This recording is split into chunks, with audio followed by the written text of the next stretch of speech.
شاهد: ماذا قال هذا البرلماني مخاطبا وزير الفلاحة والصيد البحري داخل البرلمان؟ والسيد رئيس الجمهورية أكد على الفلاحة، وحنا كنواب عطينا قنوات باش نتصلوا بك. الهاتف ما تلفتش الهاتف، ولاني غلط قولها لي، الرئيس راه هنا. بالنسبه للارسال ما كانش الرد. يا خويا حنا في الفلاحه، انا نائب على ولايه وهران، يعيطوا لي فلاحين، يعيطوا لي مستثمرين، يعيطوا لي مام اللي يخدموا عندك في الاداره تاع الفلاحه المشاكل تاعهم. صافي انا كي نعيط لك بالهاتف خويا ولا نتصل بك باش نعيط لك على صوالحي. للامانه نهار اللي نعيط لك على صوالحي طفي عليا التليفون وقدام النواب هنا وقدام الرئيس.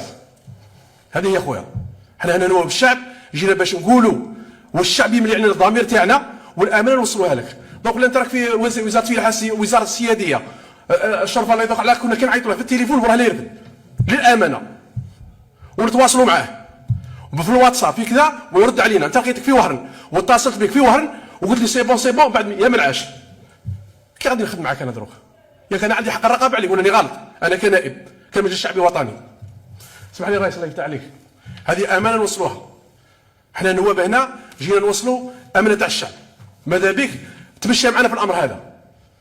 والفلاح هذا الفلاح ما يعرفش الانترنت يا خويا، اللي عندك ولا عندك اخويا انت تبغي الانترنت اعطينا لو سيت ويب تاعك سبيسيال. اعطينا مشيت تقول لي الرئيس هو اللي يحكي فيا انا هنا، مشيت انا عندي الرئيس. هذا حقي يا جماعه.